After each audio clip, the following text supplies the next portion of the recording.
Te invitamos a conocer de otra forma algo más sobre la actualidad, personajes, temas de interés, debates, charlas y entrevistas sobre todo aquello que nos preocupa y nos interesa. En Radio Esperantia creemos en la cercanía y en conocer otros aspectos de nuestro día a día. Un espacio sugerente, entretenido, cercano y siempre ligado al ciudadano. Revista de Radio Esperantia, otra forma de entender la radio.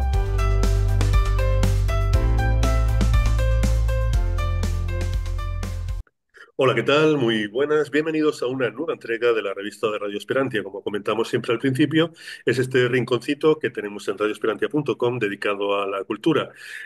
Como siempre, creadores del más amplio espectro, escritores, cineastas, hemos tenido también filósofos, también luthiers incluso, que nos proponen sus últimas creaciones y que nos encanta charlar con ellos porque el mundo de la creación nos apasiona. Recibe el cordial saludo de Franco Saavedra desde la realización y presentación y para mí es un placer que haya aceptado la invitación el amigo Rafa Lara. Nos conocimos hace poquito en el South Series en Cádiz, fuimos buenas migas y le dije, mira, ¿te apetecería charlar un ratito aquí en Radio Esperantia? Me dijo que sí y aquí está. Rafa, un verdadero gusto, un placer y encantadísimo. ¿Qué tal? ¿Cómo estás? ¿Qué tal, Fran? Bien, muchas gracias. Aquí en Madrid, agradecido por tu interés, por el espacio, por esta buena química natural que se da, ¿no? No nada más de periodista, entrevistado, sino también como colegas. Tú también te dedicas a esto y pues qué bonito tener este espacio donde podamos compartir ideas, experiencias de vida, vaya. Así que muy feliz de estar compartiendo esto con tu audiencia. Fenomenal. Para ubicar un poco a Rafa Lara es showrunner, es un montón de cosas en el mundo del séptimo arte, es director, es guionista, showrunner, como he comentado, es mexicano del DF y ahora está, como se acaba de escuchar, está en Madrid, que estás terminando la postproducción de una película también rodada por aquí, ¿no? Nos puedes comentar poquita cosa, pero bueno, que estás ahí por esa razón, ¿no, Rafa? Sí, estoy terminando la postproducción de una serie que en efecto por temas, digamos, de secrecía industrial no puedo todavía develar mucho. Sin embargo, vaya, o sea, hay cosas que se saben. Es una coproducción México-España, igual en mi lógica, en el estilo de la casa, digamos, producción, vaya, tal vez parte de tu audiencia no forzosamente conoce ni tiene por qué conocer mi trayectoria, pero yo mucho me he especializado a lo largo de mi carrera en hacer o por lo que se me conoce es por hacer, digamos, grandes producciones, mucha cosa de época, efectos especiales, acción, guerra, ¿no? Como la última serie que estrené a nivel mundial en Disney, que fue Pancho Villa, El Centauro del Norte. Y bueno, un poco lo que vinimos a hacer acá es lo mismo, además aprovechando que en efecto soy orgullosamente mexicano, pero también español, también tengo la nacionalidad española por el lado de mi padre. Entonces, pues bueno, esto nos permitió también acceder, por ejemplo, a cosas tan favorables para la producción como todos los incentivos, los estímulos fiscales que se tienen precisamente en Canarias. Entonces, Ahí está. ahí filmamos parte de la serie ahí, parte en Madrid y ahorita en la fase final ya cerrando el año con la fase final de la postproducción, muy contentos por el resultado.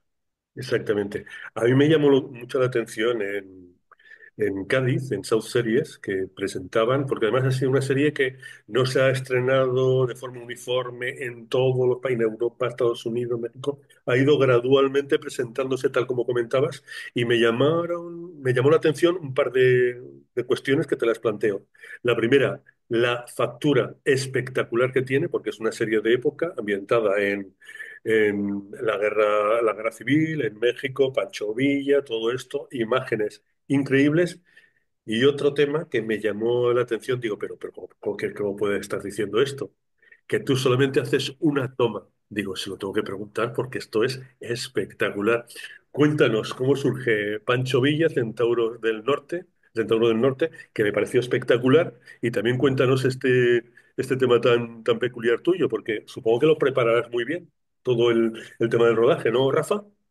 Sí, no, bueno, vamos por partes. Por Primero, partes. bueno, respecto de Pancho Villa, es sin duda, yo diría, uno de los tres proyectos más personales de mi carrera, en donde tuve la fortuna de que tanto los productores, los ejecutivos de la plataforma en general, digamos, la gente que se encarga de decidir sobre los recursos, los dineros y este tipo de historias, este tipo de producciones, es imposible hacerlos sin una gran cantidad de recursos materiales, mm, económicos, humanos, que al final del día la realidad es que de todas maneras la gente los sobredimensiona porque cuando ven este tipo de cosas tan espectaculares como lo que se ve en Pancho Villa, batallas, grandes multitudes en ciudades de época, digamos, lo primero que les viene a la cabeza a todo el mundo es Hollywood, ¿no? O sea, sí, porque Hollywood es el que ha traído o el que más ha explotado este tipo de producto y la realidad es que estamos en un espectro radicalmente, diría, opuesto. O sea, mm, nosotros tenemos que ser muy recursivos para hacer este tipo de historias. Yo tenía muy claro desde mi primer película, por ejemplo, que también es una de las cosas más personales que he hecho, La Milagrosa, era una película de guerra y claro, cuando yo todavía no tenía ni la edad, ni la experiencia, ni el mm, nombre, que comprendo. llegara un joven cineasta a decir que quería hacer su primera película, una película de guerra, una película bélica, y leían el guión, pues lo primero que te decían es, esto es una locura, o Sí, sí, sea, sí, no se puede, ¿no? El no se puede, la mentalidad, digo sí, yo, sí, sí, específicamente de Latinoamérica, el tercer mundo comienza en tu mente, ¿no? Cuando de entrada dices, no se puede, esto es de gringos, esto es de Hollywood, esto nosotros no lo podemos hacer, es muy caro, entonces vaya, un poco me tocó a mí desde entonces, pues inventármela, demostrar que sí se podía, mm, no solamente conseguir los recursos, sino convencer, que creo que es la parte más dura de nuestro trabajo, ¿no? Convencer sí, sí, sí, esto complicadísimo. esto al final del día, Fran, es show business. Y la regla número uno, el show business es que sin show no hay business, pero sin Sí, business, evidente. show. O sea, nosotros los artistas ponemos el show, pero sin duda hay una visión, un interés perfectamente legítimo. Otra cosa es cómo se desarrolla y cómo se ejecute, pero es perfectamente legítimo entender que quien invierte en un producto, en una producción, que quiera mínimamente recuperar su dinero, ya no digamos ganar, ¿no? Por supuesto que la idea es ganar. Mm, Entonces, lidiar con eso y convencer a los inversionistas, a los productores, a los ejecutivos, de que se enamoren de tu visión, de que confíen en ti y de que te dejen trabajar. ¿Sabes? mm, Es, creo yo, la parte más difícil de nuestro trabajo. De hecho, considero yo que ese es el verdadero trabajo. Lo otro es placer puro. O sí, sí, sea, sí, guión, escribir el guión, trabajar con los actores, filmar, editar, estar en la producción musical, que es todo lo que yo hago, revisar los VFX, etcétera, etcétera, etcétera. Eso es vicio, eso es placer personal, eso es sí, sí, religión, ¿sabes? Lo otro es el verdadero trabajo, ¿no? El esfuerzo que tenemos que hacer para ello. Y bueno, Pancho Villa, creo yo que ha sido uno de esos felices ejemplos, una verdadera bendición poder llegar a una serie tan compleja en donde pues tuve la fortuna de trabajar desde el inicio desde la página en blanco, ¿sabes? Desde el desarrollo del proyecto, la escritura de los guiones, eh, empezar a producir, a visualizar la serie desde el papel. Yo creo muchísimo en eso, ¿no? Creo mm, muchísimo en aquello que decía alguien que más o menos sabía lo que hacía, que es Alfred Hitchcock, que decía de que para hacer una buena película se requerían tres cosas, ¿no? Un buen guión y un buen qué guión. O bueno, sea, evidentemente. si eso falla, falla todo y no importa lo que hagas, ¿no? Entonces, Mm, pues básicamente lo que yo me propuse fue justamente sumar todas estas visiones, enamorar, seducir, digamos, a todos los involucrados. No creo en un liderazgo, digamos, de egos, de imposiciones, de tonterías. Yo tuve la fortuna de comenzar a dirigir a los 19 años, a escribir mis primeras cosas, a hacer un mm, poco como hombre orquesta, porque era sí, lo sí, que sí, tocaba, era para poder hacer lo que yo quería hacer. Y ahora pues ya me la creen un poquito más, ¿no? Ya confían un poco más, el resultado está en pantalla. Entonces, bueno, en el caso de Pancho Villa, te puedo decir que, como ha ocurrido en la mayor parte de mis producciones, pues te puedo decir que no existe esta cosa de el corte del director, las cosas que uno tuvo que sacrificar. Vaya, uno siempre negocia que dentro de un Claro. margen normal, entendible, lógico de todos los intereses de los involucrados, pero al final del día te puedo decir que específicamente Pancho Villa es una serie que firmo cuadro por cuadro, cada cosa que está ahí es exactamente lo que yo quería, lo que prometí también a los inversionistas, a los productores. Una pregunta, Rafa. ¿Rodabas con una cámara o usabas dos, tres cámaras, por ejemplo, para las escenas ya más espectaculares de acción, o con una cámara todo? No, no, no, no, no. Mira, muy buena pregunta y entro a responderte aquello de que yo suelo filmar a una toma con sus matices. Yo provengo de una escuela de cine, de cinematográfica. Yo siempre tuve muy claro en que quería hacer cine, que quería hacer ficción. Y mis primeros trabajos eran obviamente en cámara de cine, los primeros cortometrajes en Super 8, en 16, en una época en la cual no existían en México y creo que tampoco en España, evidentemente las condiciones económicas, la Ujú. tecnología que hoy existe. Hoy puedes hacer una película con tu Con un teléfono móvil, sí, celular y tu laptop, ¿sabes? En sí. ese momento no existía eso. Tener una lata de película era una bendición, pero al mismo tiempo era un candado fuertísimo, porque tú decías, corre cámara, acción, de una vez, porque eso era, empezaba a ser... trrr.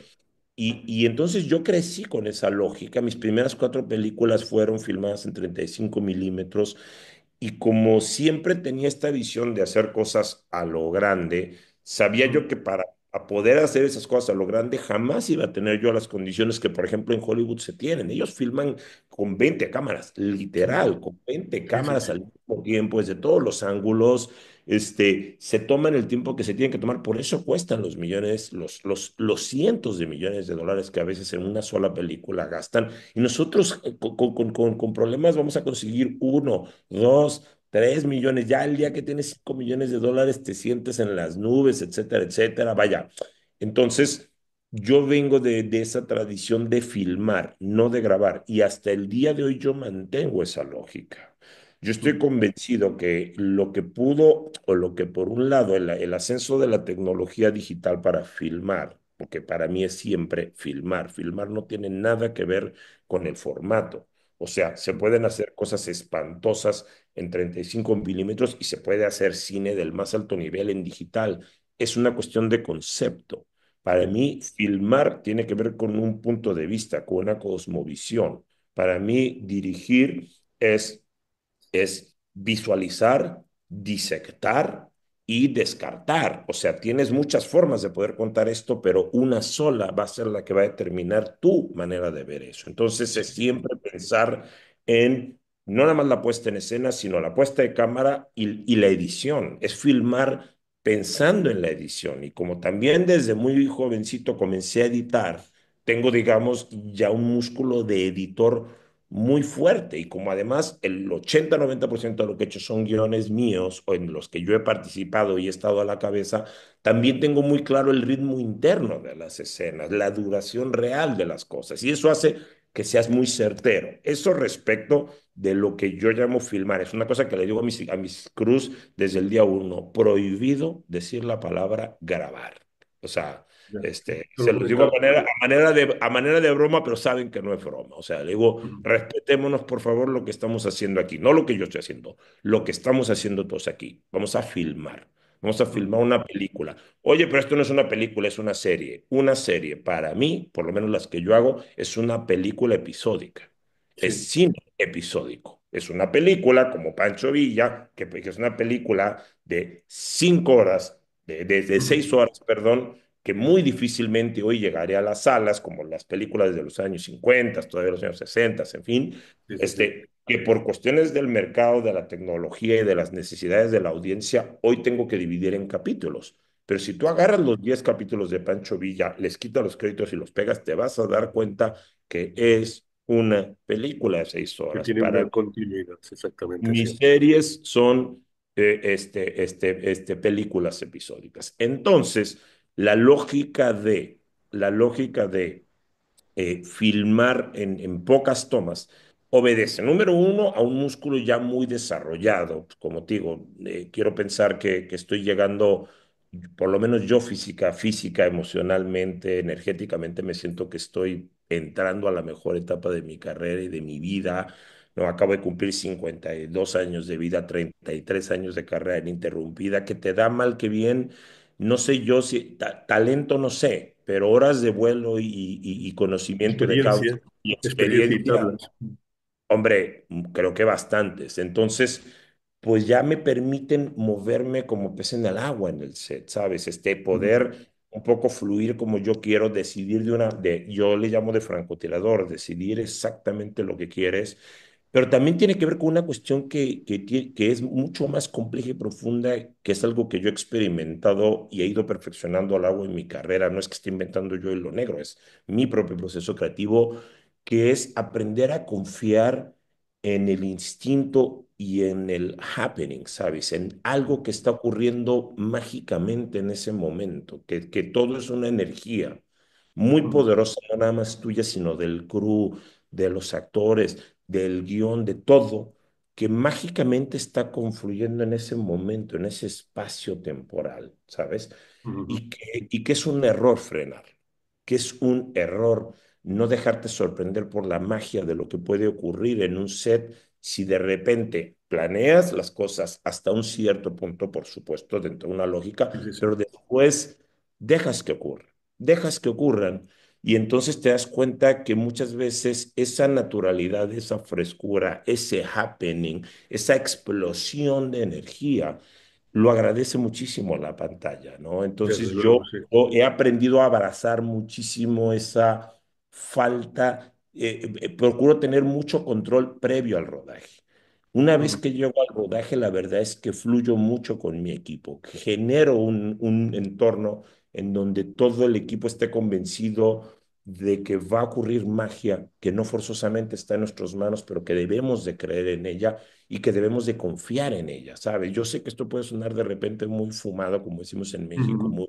muy esotérico, muy Tulum, ¿no? No, pero tiene Pero, su lógica, Rafa, que tiene bastante hombre, lógica. Sí. mi experiencia y lo que la pantalla no miente, Ujú, todos podemos mentir, pero la pantalla no sabe mentir, es lo que me ha permitido llegar un poco a ese tipo de técnica que ciertamente suele sorprender a los equipos porque pues dicen, de verdad, estamos ya con una toma, luego vamos a hacer una segunda por viciosos, ¿no? sí. Es por puro gusto, pero y para proteger por si se daña alguna cosa, pero realmente suelo procurar tener una toma a la primera.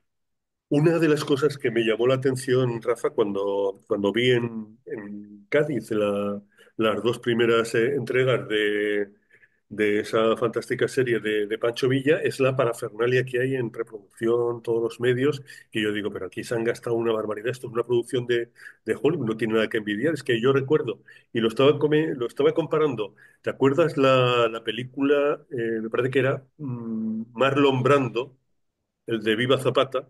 Sí, Que es más claro. o menos allí, pues no sé, no tiene nada que comparar. Han pasado muchos años, pero digamos que recabando un poco pues todo lo que ocurrió, mirando los medios y tal y cual, pues que no tiene nada que envidiar. Y además me sorprendió gratamente.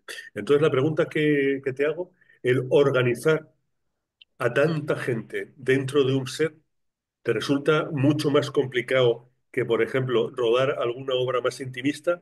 Y aunque la respuesta sería bastante obvia, ¿cómo te sientes mejor? ¿Con obras más intimistas, con menos personal o con superproducciones donde tienes que un poco, pues, capear con un montón de gente, Rafa?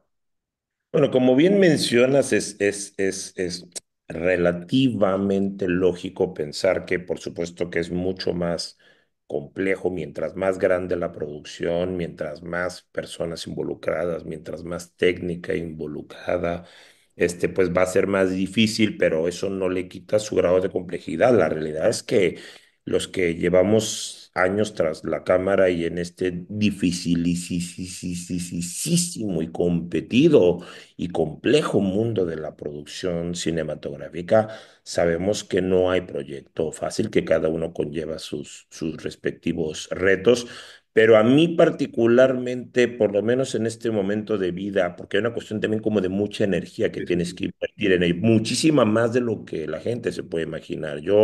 Y he de reconocer que es algo que está mal, pero de repente me pasa que, por ejemplo, terminé Pancho Villa y prácticamente fue ir al hospital, ¿sabes? De la misma manera que cuando terminé 5 de mayo, porque es tal la pasión y tal la entrega y tal el esfuerzo físico también que tú haces al tener que mover a tanta gente en espacios tan grandes y tener muy claro y de repente esta sensación de que llegas a un set y hay, por ejemplo, 800 personas que te llegan y te dicen, buenos días, señor director, ¿para dónde? Y más Sí, te vale que lo que digas a continuación tenga un sentido, porque si dices para allá, se va a empezar a mover un monstruo que donde a la mitad del camino te des cuenta que la has regado, que no era para allá, sino para el otro lado, probablemente no tengas opción. También por eso, y otra vez retomando un poquito tu inquietud anterior, por eso es que también me acostumbré mucho a filmar muy pocas tomas porque yo sabía que, por ejemplo, en una escena de batallas, yo suelo tener, cuando hago escenas de diálogos, un par de cámaras por lógica de producción, pero te puedo filmar que en más del 50% filmo con una sola, porque la segunda cámara me termina estorbando, porque no estaría en el mismo eje de luz, porque realmente me gusta, digamos, también mantener vivos ciertos planos en ciertas maneras, porque también muevo mucho la cámara y luego, pues, básicamente el otro operador estorba, o sea, no me cabe en el espacio, ¿no? Eso es cuando yo estoy filmando escenas, digamos, más intimistas, pero pues yo estoy muy, digo, repito, o sea, mis primeras películas se filmaban a una cámara, que era lo que teníamos de treinta y sí, cinco sí, sí. milímetros. Cuando son escenas de acción pueden ser más, podemos llegar a tener 5, 6, en fin, yo he llegado a filmar hasta con 8 cámaras, o sea, 6 cámaras, drones, etcétera, Sí. etcétera. Este, lo máximo que he tenido en alguna producción mía son 1.000 y tantos extras en escenas, digamos, en un Ujú. pueblo, escenas justamente eso, de acción, de un ataque terrorista, y entonces, bueno, Sí, sí, sí. llega el cataclismo, etcétera, etcétera. Y es un reto, pero al mismo tiempo he de reconocer que hay una fuerte atracción en términos de probablemente de adicción a esa adrenalina, ¿sabes? Suena muy fuerte como lo voy a decir, a esa droga que nos significa No, no, sí, tiene. el estar en un set, ¿sabes? O Ujú. sea, yo me disfruto todas las etapas, por ejemplo, la etapa de escritura es algo que agradezco mucho porque paso meses enteros literalmente solo, aislado, probablemente en algunos casos trabajando con algún colaborador, pero la mayor parte de las veces estoy solo y paso meses teniendo claro que estamos pasando de una hoja en blanco, aunque sea en una computadora, aunque yo primero empiezo a trabajar mucho literal en hojas en blanco y en libretas a mano, digamos, ¿no? Ahí Ujú. empiezo a esbozar Ujú. la historia que quiero contar y que eso después se va a convertir en este monstruo de 1.000 cabezas, ¿sabes? Ujú. Al cual hay que domar en un tiempo, costo y condiciones determinadas, porque somos tan buenos como podemos serlo dentro de los tiempos, los costos y las condiciones, que ahí es así, ¿sabes? Sí. Entonces, Tengo aquí entonces, una pregunta. Sí, sí, sí, sigue, sigue, no, sigue. no, no, digo, básicamente creo yo que algo tiene que ver con eso. Siempre desde muy niño, las primeras películas que me inspiraron para decir yo quiero hacer eso eran todas películas muy grandes. Crecí en el seno de una familia de militares republicanos en el exilio, ¿no? Que recuerdo mucho a mi abuelo, a mi padre, viendo las grandes películas de guerra de los años 60, 70 o las grandes superproducciones de aquella época del Sí, sí, sí. CinemaScope, ¿no? Lo que el viento se llevó, Ben-Hur, etcétera, etcétera, etcétera, etcétera, pasando después por cosas de mi infancia como lo eran King Kong o La Guerra de las Sí. Galaxias, ¿sabes? Entonces, de ese cine tan espectacular, tan grandilocuente fue que me nutrí y la verdad es que yo quería hacer esas cosas, ¿no? Yo quería, Ujú. porque me parecía mágico, porque yo decía, esto es como hacer un sueño, No, realidad, realidad, sí, sí, y muy no real. porque desdeño, porque he hecho cosas intimistas, he hecho cosas Yo sí creo en el poder de dos actores o a veces hasta de un solo actor y la cámara y lo he hecho y me encanta y me lo he disfrutado, pero lo otro entra en el terreno de lo extraordinario y sobre todo cuando tú muy bien mencionas que se hace en un tiempo y en un costo récord, es hasta como una especie de reto personal que yo digo, mientras Dios me dé salud, energía, vida para poder seguir haciendo este tipo de productos, la verdad es que quiero seguir haciéndolos. Tal vez llegue un momento, no lo veo cercano, tal vez llegue un momento en que diga, ¿sabes qué? Ya estoy cansado de correr en el set, de gritar, no de gritar, de insultar a nadie, porque jamás ha sido mi estilo, sino de gritar, de tirar toda esa energía, porque al final del día tú como director en un set eres el jinete de un gran caballo, ¿sabes? Y es tal cual, el caballo, si se da cuenta que el jinete tiene miedo, no sabe montar, el caballo lo tira. Es igual acá. Entonces es un caballo gigante, ¿sabes? Es un caballo de Troya que tú tienes que domar y creo yo que tengo una especial predilección por eso. Probablemente haya ahí una especie de adicción a la adrenalina. No, Claro, afortunadamente querencia no. a lo que te gusta. Aquí yo tenía apuntadas unas preguntas, porque claro, no todos los días puedo entrevistar a directores de cine de tu nivel. Entonces, yo cuando empezaba a dirigir, eh, un señor, director de producción, me dijo, mira, cuando te vengan aquí a preguntar algo que esto más o menos lo has contestado, contesta lo que sea, pero que no te vean errático. Es lo que tú dices. Aunque te equivoques, diles, esto es. Luego ya lo corregirás, pero el equipo no te puede ver errático. Me gustaría que me respondieras a esto y otra cosa. Últimamente las producciones que he dirigido, más pequeñitas que las tuyas, evidentemente, pero me ha llamado la atención un tipo de actores que me dicen, pero tú eres un director que estás pegado siempre al visor o hablas con los actores. O sea que yo también me he dado cuenta, desde que me lo dijeron, que hay directores que se centran demasiado, digamos, en la imagen y que no es que lo obvien, pero que le dan poca importancia digamos, al trabajo actoral.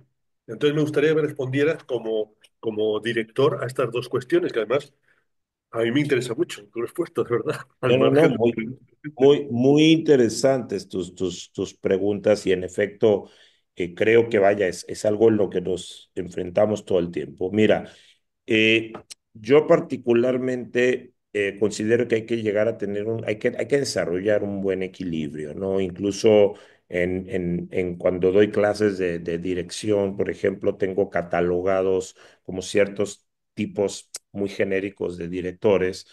eh, y específicamente hablo de estos dos, ¿no? De repente hay uno que se centra muchísimo en los actores, pero que se olvida de la técnica o incluso o la puede dejar de lado muchísimas veces porque la realidad es que no la maneja bien, no la conoce, le tiene miedo, ¿sabes? Entonces de repente ves muchas de estas obras, es que se dice fácil, pero yo cuando la gente se acerca a ver lo que hacemos y ven cuán complejo es y me preguntan, yo les digo, perdón, es que, ¿qué creen que es esto? ¿De verdad creen que es comprarte un celular y ponerlo y decir acción y con eso te conviertes en director? Perdón, es mucho más que eso. O sea, la alfombra roja, eso no es hacer cine, perdóname, eso es el efecto de estar haciendo cine si es que lo haces medianamente bien. Es, Mm, es el manejo de la técnica cinematográfica es tan compleja y tan completa que es física cuántica, ¿sabes? Entonces, tienes que tener un conocimiento tal de cómo se mueve. Hay que saber muchísimo para mover una cámara junto con todos sus juguetes, pero hay mm, que saber mucho más para poderla dejar quieta, ¿sabes? Y eso tiene que ver con la segunda parte de la ecuación, con los actores. Si el guión está sólido y los actores están correctamente elegidos, y para mí la dirección comienza en la decisión del casting. Cuando tú haces un casting, eh, prácticamente estoy convencido que has ya decidido por lo menos el 50% del resultado final. sí, Y no has filmado un solo cuadro. mm, Entonces, cuando lo primero que se necesita para hacer caldo de pollo, ¿qué es? Pues pollo, ¿no? pues, Entonces no se puede hacer caldo de pollo sin pollo, no se puede hacer una buena dirección de actores sin tener buenos actores, ¿no? Entonces, si tú tienes una buena historia sólidamente estructurada en un guión, con los mejores intérpretes, no forzosamente los más famosos, no, los mejores intérpretes para ese papel, te puedo asegurar que tú puedes poner la cámara en donde sea y va a seguir funcionando y va a llegar a buen puerto. Ahora el reto es no ponerla donde sea, es ponla en el mejor lugar para Sí, que, para que esa historia se cuente mejor. Yo parto de esa lógica, entonces quiero pensar que suelo ser alguien muy equilibrado.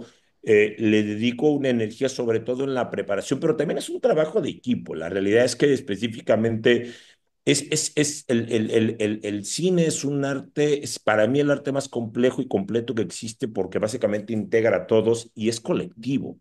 O sea, debe de haber una visión autoral, sin duda, debe de haber una cabeza que lo debe de tener muy claro, ¿no? Como tú dices, oye, que el equipo te pregunta, bueno, vale, contéstales con seguridad, aunque no estés seguro. Sí, como un buen principio, pero después, si no decidiste bien, la realidad es que sí, independientemente de tu actitud, perdón, eso va a incidir en el resultado. sí, O sí, sea, no nada más es una cuestión de actitud, es una cuestión también de know-how, es una cuestión de sí, también moverte sabiendo, digamos, o previendo un resultado a partir de esas decisiones.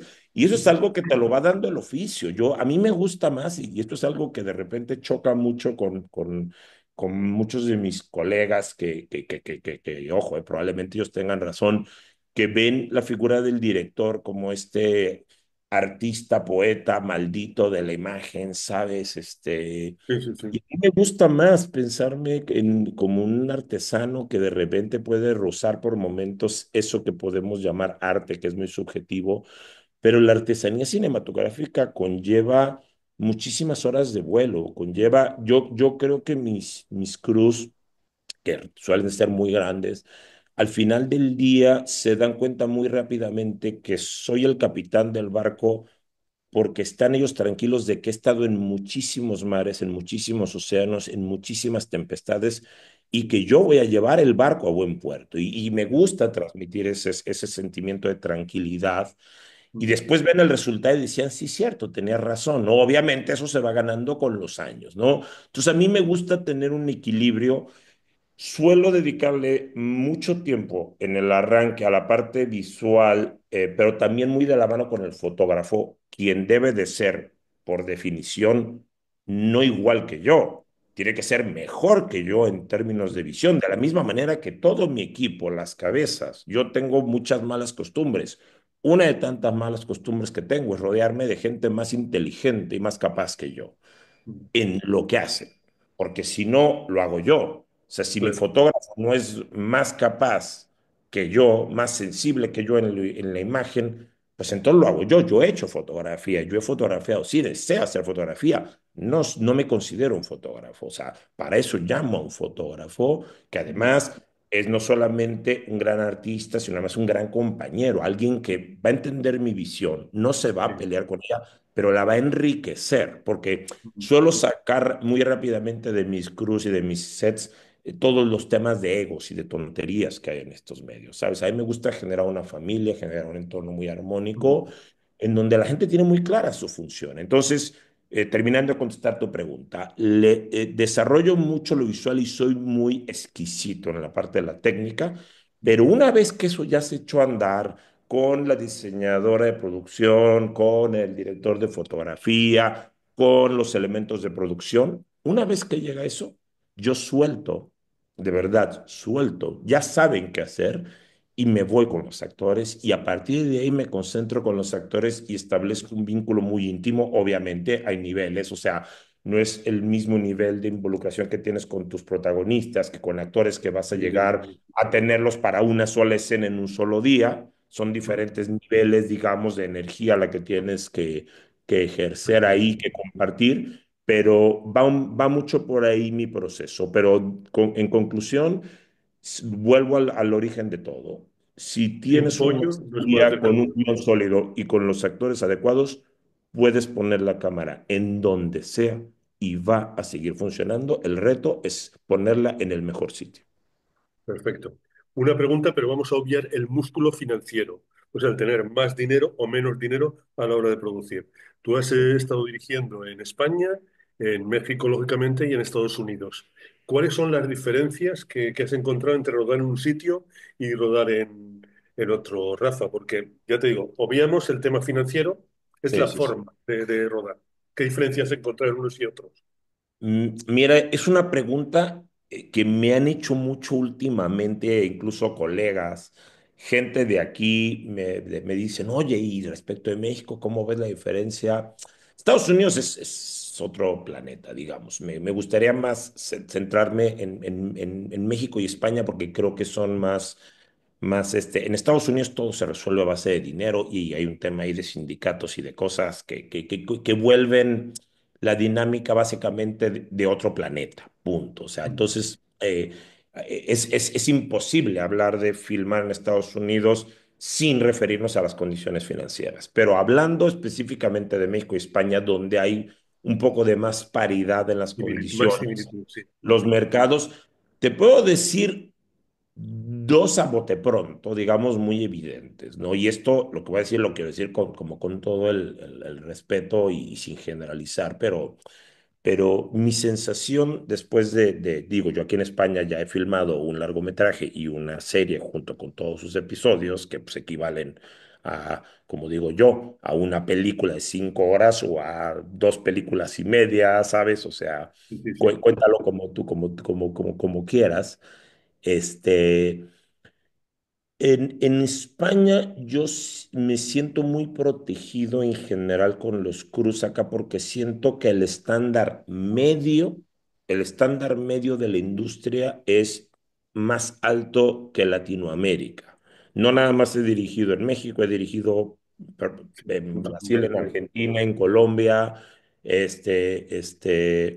y te puedo decir que el estándar técnico, digamos, de los cruces españoles, en términos generales, creo que está un poquito más arriba. O sea, vaya, uno siente que tienes un caballo que puedes hacerlo correr muy rápido porque pueden correr rápido y porque están acostumbrados a correr rápido. En ese sentido, creo yo que por hablar, por ejemplo, de México, de Colombia, en fin, creo que ahí lo que hay son picos que de repente pueden ser muy fuertes. O sea, quiero decir, el que es muy bueno en México es extraordinariamente bueno, ¿no? Ahí están los Guillermos del Toro, los Cuarón, los Sí. Iñárritu, o sea, los picos de calidad en México, por ejemplo, creo que son muy altos, no digo respecto a España, respecto del mundo entero, pero son esos, son picos. O sea, te puedes topar con cruz más desiguales, de repente, porque te puedes topar con cruz que aún teniendo experiencia tienen estándares de trabajo, digamos,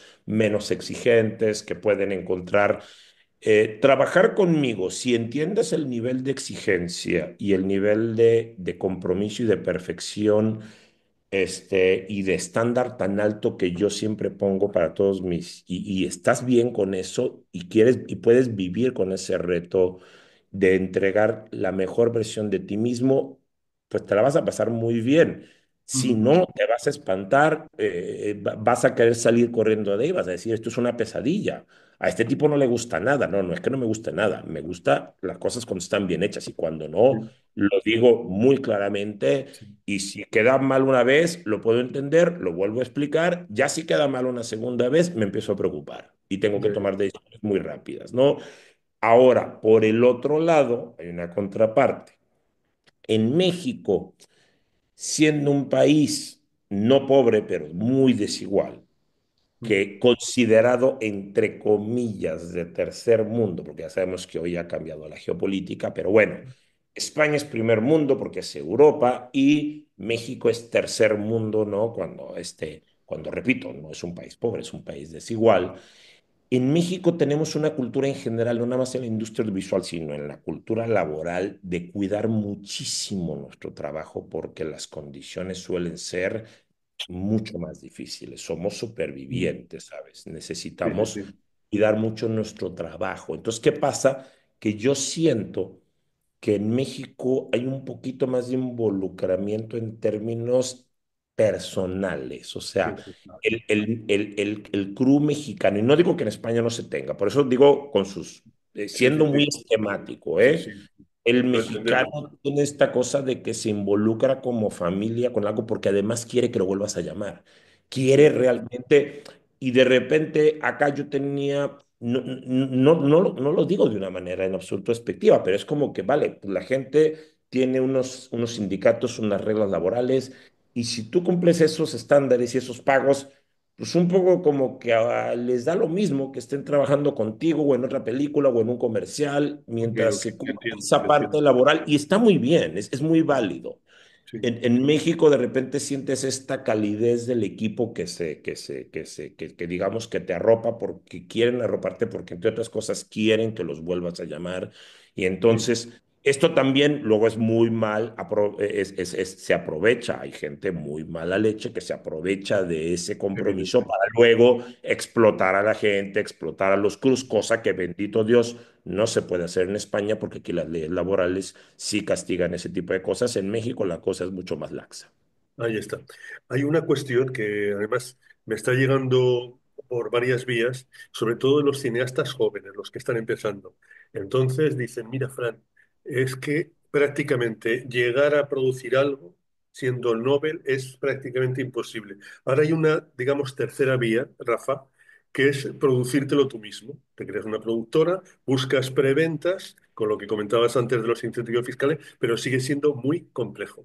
Entonces, ¿tendrías algún consejo que le puedas dar a estos chavales jóvenes que acaban de salir de una escuela de cine o que han ya pues hecho sus primeros pinitos haciendo cortos y que quieren dar el salto al largo? ¿Algún truco, alguna herramienta, alguna estrategia que creas que en este momento, porque el universo audiovisual ya sabes que cambia prácticamente de año en año, pero bueno, más o menos algo que les sirviera para, digamos, dar el salto, poder conseguir empezar a jugar de tercera división, jugar ya en primera, digamos, si Bueno, sirve la metáfora. primero que nada partamos de un principio que es honestidad brutal, que es decir las cosas como son o como creo que son. Número uno, a esos que están estudiando, a esos que están entrando al mundo del cine, tienen que estar conscientes de que esto no es un trabajo. Esto es un estilo de vida, esto es una filosofía personal, esto es una religión, esto es un deporte extremo sin el cual no puedes vivir, no puedes respirar.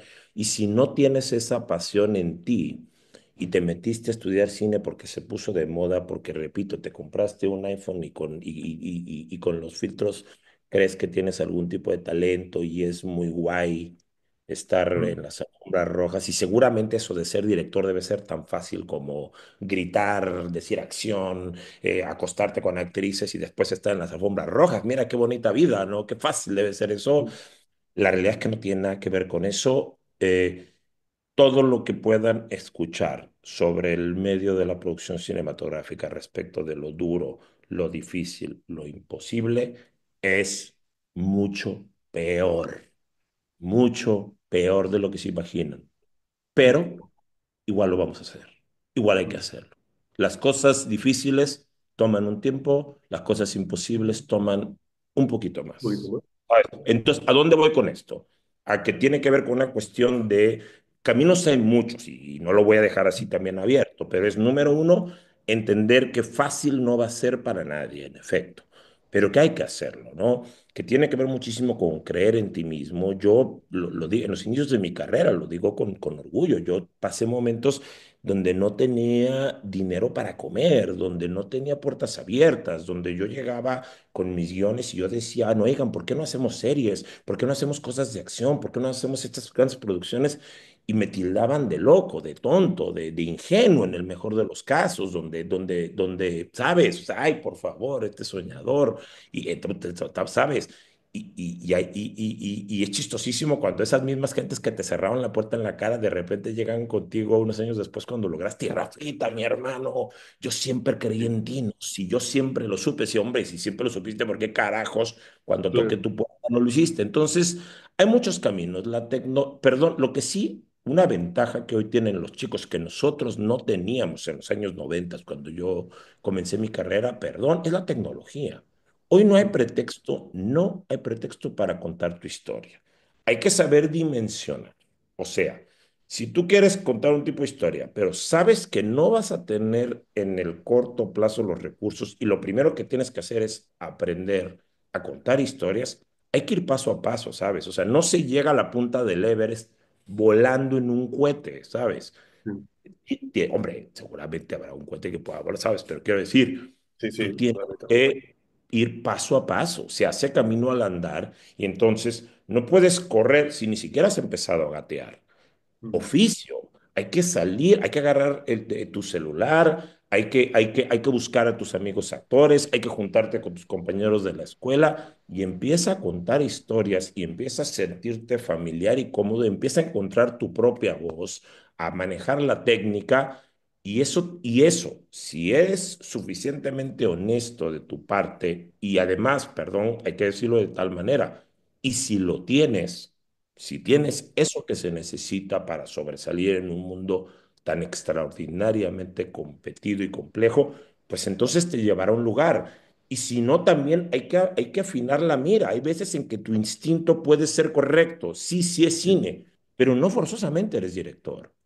Capaz Mm. de que te estás empeñando en ser director cuando podrías ser un gran productor con una visión creativa y visual que se necesita. Exactamente, sí, Podrías ser un gran diseñador de producción, un gran diseñador de sonido, un fotógrafo, yo qué sé, ¿sabes? O sea, sí, sí, el sí, espectro es mucho más amplio. Lo que sí es que sí es una cuestión de compromiso. Entonces, en conclusión, muchas cosas se podrían decir, podríamos pasar horas enteras. Yo doy claro, claro, conferencias y doy cursos sobre este sí, tema sí, específicamente, pero a grosso modo te puedo decir dos. Número uno, entender que esto no es un trabajo. Yo no trabajo de director, yo soy director, nací director.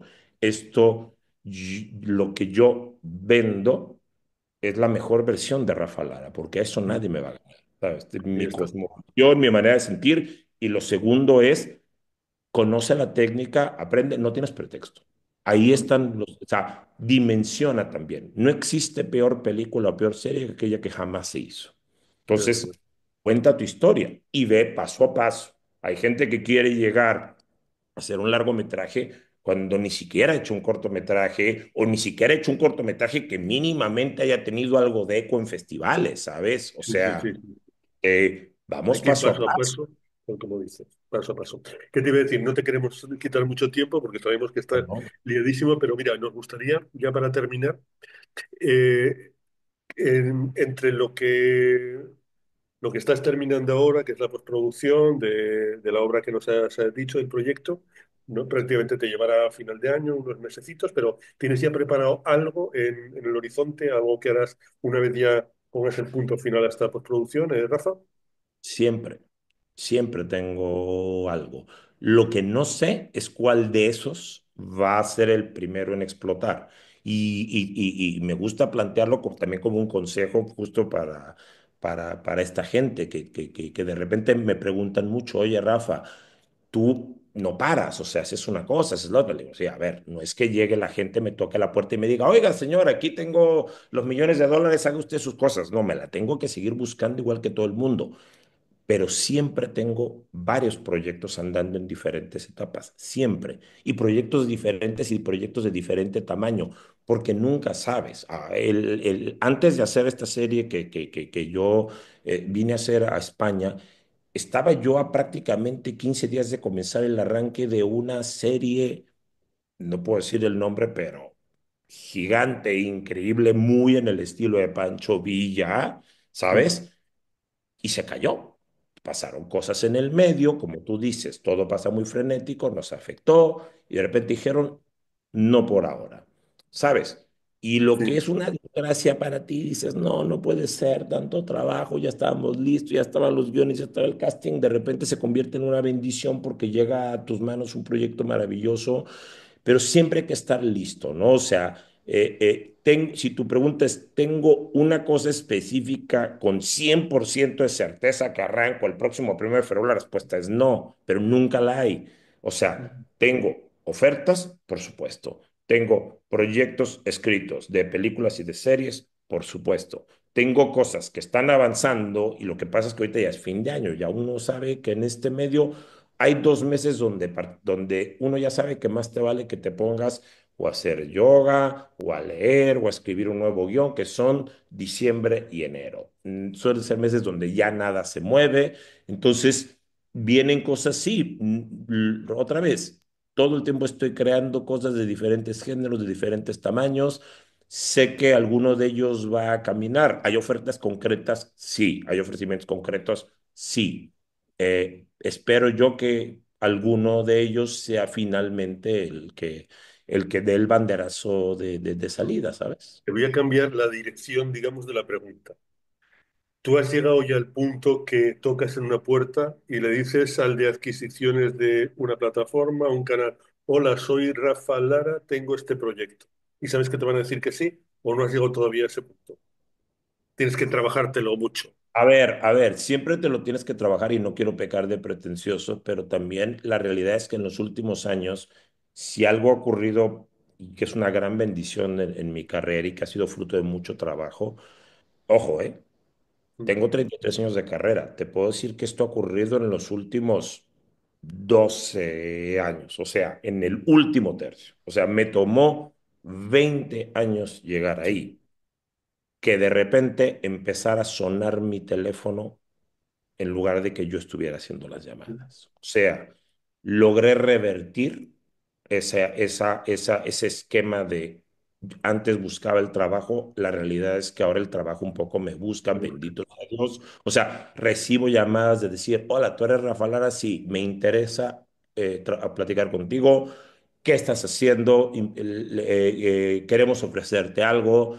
Eso es lo que ha venido ocurriendo en mi carrera en los últimos 12 años. Son más las veces que afortunadamente puedo decir que no, gracias, que no es para mí, que no me interesa, que no, o que no puedo porque estoy en otro proyecto. Y no forzosamente tiene que ver con dinero.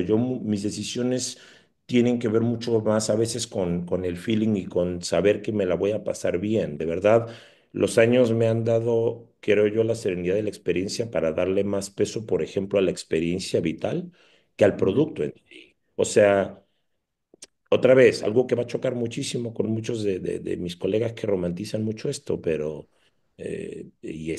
y probablemente ellos estén en lo correcto, pero es solo una película. Es solo mm. una película. Quiero decir, a nadie le va la vida en ello. Yo me quiero quedar más con la experiencia de vida. Cuando tú decides hacer una película, si haces una serie, probablemente van a pasar entre 2 y 3 años promedio Mm. donde tú vas a estar teniendo una serie de relaciones, vas a formar una nueva familia postiza que se van a acompañar en ese momentito de vida y la vida es muy rápida, es muy corta, tiene que valer la pena. Entonces, en ese sentido, yo a veces privilegio por mucho, hay veces en que me llegan ofrecimientos muy tentadores de trabajo, de dinero, en unas condiciones o con un tipo de personas que yo digo, yo no voy a funcionar bien ahí, no me van a dejar trabajar, voy a estar lidiando con egos, con tonterías. Y ya a esta altura de mi vida, la verdad es que no tengo ganas de soportar eso, no tengo necesidad. O sea, de verdad, no soy una persona que esté muy apegada, por ejemplo, a lo material. O sea, no tengo ni auto para que me entiendas. O sea, Mm. no me interesa estar afianzado, digamos, a lo material, sino pienso más en la experiencia vital y me gusta pensar en el cine y la producción precisamente como un estilo de vida, una forma y fluyo con ello, ¿no? Y me gusta cada vez más juntarme con la gente correcta y muchas veces esa gente correcta es la que me está llamando y me dice, Rafa, platiquemos, ¿no? Eso es lo que ha estado pasando, ¿no? No digo que sea fácil, sigue siendo igual de difícil. Igual de difícil, te puedo decir que en el inicio de mi carrera yo tocaba 50 puertas y no se abría ninguna. Hoy tengo 5 puertas abiertas, ¿sabes? ¿Y cómo vivías con el no? Porque, por ejemplo, yo, que también me he encontrado con un montón de noes, un montón de puertas cerradas, pero ahora mismo, después ya sabes lo que me ha costado oye, levantar una serie y todo esto, pues ahora mismo cuando me dicen que no, es como cuando el camarero te dice, ¿lo quiere el café con leche o solo? Ya te lo tomas así, como Sí. ya que estás encallecido ya de los noes, ¿no? ¿Tú cómo te lo tomabas, Rafa? Sí, ¿cómo me lo sigo tomando? Sigo lidiando con el no. Repito, el no va a estar ahí siempre, porque como dijo alguna vez Guillermo del Toro, el estado natural de una película es que no se Que no haga, sé, que no cierto. existe. Hay que entender que en todo lo que nosotros hacemos es alquimia. Sí, ¿sabes? Necesitamos transformar las cosas para crear algo bello, algo fascinante, y es así de mágico. Entonces, más te vale que te tome con un grado de serenidad y con una filosofía de vida y con una fortaleza. Hay que desarrollar mucha resiliencia, pero ojo, una resiliencia también alimentada por positivo. hechos. Porque no quiero decir, porque si llevas 30 años en la resiliencia y no has logrado una sola cosa, probablemente en realidad lo que has hecho es vivir engañado Sí, contigo mismo, porque vaya, que tiene que haber resultados. O sea, evidentemente. no basta con desearlo. Estas escuelas que han dicho, no, no, no, basta que tú lo visualices para que se materialice. No es cierto, no es Sí, cierto. Tienes que trabajar duro, tienes que enfocar tus energías, pero también tienes que ver resultados y tienes que tener un momento en el que la autocrítica haga su parte sin crueldad, pero sí con objetividad, ¿no? Entonces, con el no, pues sigo lidiando, está ahí. Pero tú te das cuenta que en el momento en que tan solo basta que tú seas el que da el paso al frente para darte cuenta que ya le vas ganando al 99% de tus posibles competidores. en Porque eso. nadie quiere dar el paso al frente. Sí, en eso tienes toda la razón. Rafa, no te queremos quitar más tiempo. Ha sido un verdadero placer y para mí un lujo estar compartiendo este tiempo de radio aquí en radioesperantia.com. Y como veo que tenemos un montón de cosas que contar, si te parece bien, esperamos un tiempo y volvemos a charlar de lo que nos gusta, del cine, la creación, guiones, producción y tal, que esto seguro, seguro que también les encantará a nuestra audiencia. ¿Te parece, Rafa? Con todo gusto, me la he pasado muy bien, Fran, eres un gran entrevistador, además con conocimiento de causa como colega que eres, así que venga, que se establezca ese vínculo nuevamente. Fenomenal, pues despedimos al amigo Rafa Lara, un fenomenal cineasta y showrunner, y nosotros despedimos el programa de hoy de la revista de radioesperantia.com. El podcast, el vídeo en YouTube, los audios, las formas de contacto y también todos los enlaces para que conozcas un poquito más al amigo Rafa Lara lo tienes ya en radioesperantia.com. Como digo siempre al final, a ser moderadamente felices y hasta la próxima. Muchas gracias por estar ahí. Radio Esperantia, otra forma de entender la radio.